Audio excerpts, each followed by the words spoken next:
0 1 2 3 4ன்னு எடுத்துக்கோங்க. -1 -2 -3 -4ன்னு எடுத்துக்கோங்க. இப்போ இது greater than or equal to 1 அப்போ 1ஐயும் சேர்த்துக்கணும். அப்போ 1க்கு மேலே கிரேட்டராக இருக்கிற வேல்யூஸ்க்கு எல்லாத்துக்கும் என்னவா இந்த வேல்யூஸ் எல்லாத்துக்குமே அதாவது இந்த வேல்யூஸ் ஃபுல்லாக இது எல்லாத்துக்குமே என்ன வந்துடும் square root of x minus 1 அப்போ லெஸ் தேன் 1 1ஐ விட சின்ன நம்பர் அப்போ 0லேருந்து இந்த பக்கம் இதில் உள்ள எல்லா நம்பர்ஸ்க்குமே என்ன வந்துடும் 4. இப்போ கொஷின் நம்பர் 1 என்ன கொடுத்துருக்காங்க எஃப் ஆஃப் 0 அப்போ 0னா எங்கே இருக்குது இங்கே இருக்குது 0ஓட வேல்யூ என்ன 4 அவ்வளோதான்.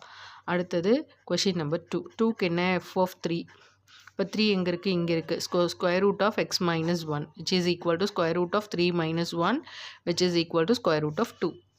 அடுத்து கொஷின் நம்பர் 3 கொஷின் நம்பர் 3ல என்ன கொடுத்துருக்காங்க எஃப் ஆஃப் ஏ ப்ளஸ் 1ன்னு கொடுத்துருக்காங்க. ஆனால் நம்ம இது வரைக்கும் ஃபங்க்ஷனில் எக்ஸ் தான் இருந்திருக்கு ஆனால் ஏ கிரேட்டர் தேன் 0ன்ற ஒரு கண்டிஷன் கொடுத்துருக்காங்க. ஸோ